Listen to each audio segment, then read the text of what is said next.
जावेद हाशमी साहब का एक ट्वीट है, इसको आप पढ़ेंगे तो आपको सारा एस्टेब्लिशमेंट का गेम समझ आएगा कि एस्टेब्लिशमेंट चाहती क्या है और इस तरह की कार्रवाई डालती कैसे।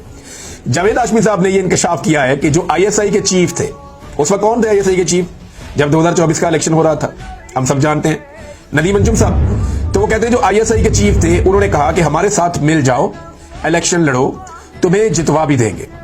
यानी नदीम अंजुम साहब के बारे में वो कह रहे हैं कि आईएसआई के चीफ ने कहा हमारे साथ मिल जाओ, इलेक्शन लड़ो, हम तुम्हें जितवा देंगे, हमारे ऊपर जितनी मर्जी तनकीद कर लेना। अब यही मिर्जा अफरीदी साहब को भी अलाउ हो जाएगा, जैसे गंडापुर साहब भी तनकीद कर लेते हैं, लेकिन ऐन मौके पर आकर डी में दाखिल होने से इनकार कर देते हैं कि डी में नहीं जाऊंगा, बाहर से वापस आ जाते हैं, गोल नहीं कर पाते। अली अमीन गंडापुर कभी पहाड़ों में चढ़ जाते हैं, कभी इधर कभी उधर, लेकिन वो गोल नहीं करते।